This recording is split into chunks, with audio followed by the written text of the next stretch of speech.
guys, so I'm out here today. I have to do some work, unfortunately, on my 87 Bravo. I got to the cabin yesterday and got the sled all fired up. I was all excited. Had to go, pack this, the toboggan that I pull behind here with stuff in my car to bring it up to the camp. And, I gave her a bit of gas and she wouldn't really go. So anyways, I jump off and I pull at the skis and realized it was kind of frozen to the ground. We had a bit of freezing rain. Okay, that's fine. So get back on it, give her some gas again, move forward about a foot, 2 feet. Then I hear a big bang and it stops moving. I can feel myself fall down about an inch. And what the heck just happened there? So I jump off, get some help to kind of turn it on its side, and found out what the problem was. Found this piece of metal laying in the snow, and I don't know if you can see it. I'll bring it up close. What this is a part. This is a part from the rear tension spring. So the rear tension spring, I guess, fatigued so much that it broke off at this point. I mean, seriously? I don't understand. Anyway, so today's job is to get off the old rear tension spring and get a new one. And I looked up online just to get the part number so I could look around to see who had it. And ironically enough, that part is not made anymore. There's a lot of parts that you can still get for these guys online, or through your local Yamaha dealer, or through some people that have some beaters that you can buy parts off of. But the left-sided spring, of course, they're all run out of it. But no worries. Definitely, I did secure some aftermarket parts. I'm going to get 2 of them, one for each side, because surely the other side's going to go soon. I'm sure this is original. So all the years of just the suspension, flexing the spring, up and down, it's part of the suspension mechanism. Today was the day yesterday rather was the day it gave out. So I'm kind of fortunate that it happened, just by the camp here, not on the trail or anything like that. And certainly that it didn't happen at high speed, because what happened, and I'll show you in a minute, was that the tail end of the spring on the other side flicked up, hit the track, and is probably poking right up underneath this seat. So I'll show you what's going on. So as you can see, notice there was a problem when it wouldn't move forward, and go to pull up on the, hear that noise? Yeah, that's suspension not working. So here you can clearly see the spring, and on the other side, right there, you see that little bar? That's what I just showed you a minute ago was broken off of this spring. When you go on this side, you can see where it broke off. See? Broke off right there, spun around. This bar, which is supposed to be this way, flicked right up here. And it's literally jammed right here. So that's why this won't turn at all, because this is stuck. So glad this did not happen at high speed. That would have been really bad. So as you can see on this side, it's all set up normally. Kind of goes along back behind this wheel and hooks in there on a guideline, and hooks in on this side. If I show you underneath what happened, you see there's the part of the spring that ripped off and got stuck now right under the seats up here. You can see it right there. So before we start, don't forget to seal off your carburetor before turning the sled on its side. And you're definitely going to want to loosen the tension on the track so that you begin to work on the suspension. So now we're going to lift this right side, which is fully functioning spring. We're going to lift the rear torsion spring off of its little rest here to release the tension. So now you can see you can kind of move it around.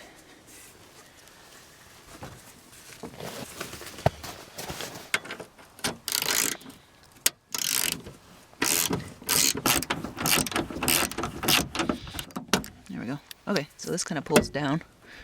Just got to get this off of its rest here. I'm going to pick it up and over. careful. All right, there we go. Now it's gonna come down. And you can see we're just gonna lift it off like that. So this is what it's supposed to look like. Okay. But I'm gonna replace both sides because if one's gonna go, then the other one's probably well on its way. They're about the same age, obviously.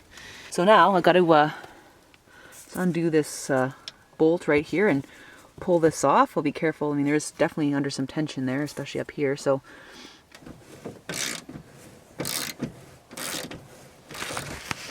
all right, so as you can see, a little bit of trouble getting this bolt out. What I had to do is end up grabbing part of this shaft with these guys here while prying up on this thing to get the bolt out. But anyway, I figured out how to get this guy out of here. So, wow, I don't even know how this even got in here. That's pretty crazy. There we go. There we go. There it is. See where it broke off right there? That's the piece. So I figured I might as well take the seat off while I'm at it since I've got the whole track off at the bottom. So there are two big bolts. Once you lift the track off, you'll see them. So I've got the back end off. The two bolts for the front seat are actually in this little compartment right here. They're a little bit difficult to get at. I'm just using a 10mm socket. Remove the bolts. Ooh, which means the screws are probably gonna come out on the other side. So I'm just gonna tip it over again to this things up.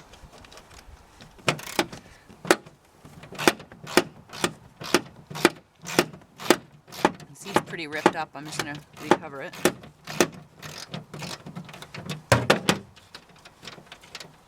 Okay, so I'll just tip it over to get out the screws. Now we'll just lift it out. Carefully. Little mothballs I have in here so little rodents don't chew at it. There you go, that's how you get the seat off. So you can see it's got this little apparatus here, a couple of screws at the back.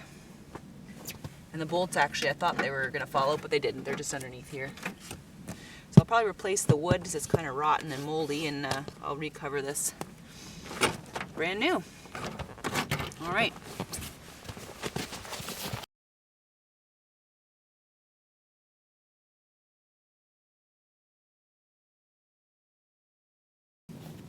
Hey guys, we're back here at camp, and it is a few weeks later, to be honest with you, and I'm going to finish up this project of replacing the rear torsion springs on the 87 Bravo. So the reason why it took so long was very difficult to actually source these parts. Originally, I was told no problem, we can get that for you, and actually it was a lot harder than I thought. So I sourced the right one, no problem. It's really easy to get. I checked online and with my other sources because you really can't get the left spring anywhere. But actually, I lucked out. Winner's Circle, they have a lot of old snowmobile parts in Toronto. They were able to source me a left spring. And first they sent me the right spring labeled as a left, so I had two right springs. So that put a monkey wrench in my plans. So this week, finally, I got the left spring. So we're going to replace both of them today, and I'll show you how we do that. Essentially, it's just a process that I did to remove them in reverse. Then hopefully I'll be able to get back out on the trail. All right, so here we are on the left side. We've got the left spring. Basically just gently kind of putting it in place for later.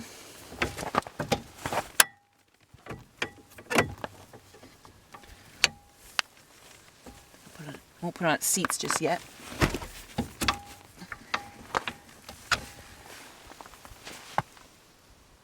Alright, so I haven't put it yet on its rests yet. I've just kind of put it on. We'll do that after when we get the track tension sorted out.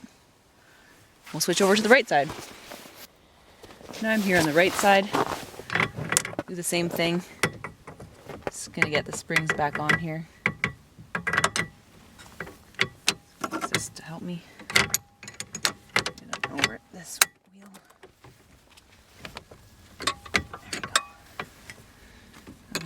Perfect. Now you're not going to put them on their seats just yet. Like I said, next step, we're going to bolt this on to the body. All right, and for this part, I've got the snowmobile just sort of jacked up on the back end, and I'm lining up the bolts to put these in. You may have to have someone hold the other side because it seems to want to sort of twirl around on this pivot. Now I'm going to use my torque wrench here to tighten the bolts to specification. For my machine, it's 33 foot-pounds.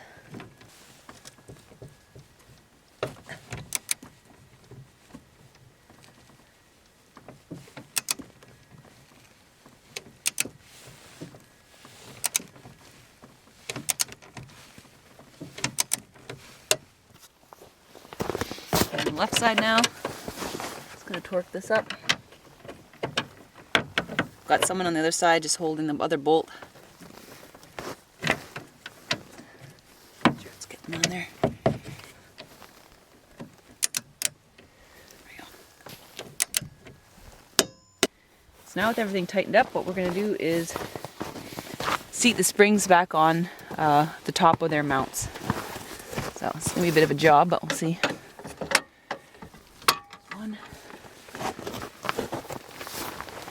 It's not an easy job to get this back on its mount, let me tell you. There we go. Yeah. Great. It's on there. Let's do the other side. And we're on the right side now. We're just going to seat the springs and it's set. These guidelines here. There we go. That's set in the back there. Front. All that's left next is to adjust the tension on your track to specification, and we should be ready to go. Alright guys, so this project for today, replacing the rear torsion springs, is complete. Finally, I'm going to fire her up and take her for a ride. Have a great week. If you liked today's video, don't forget to hit subscribe and thumbs up. Have a good one.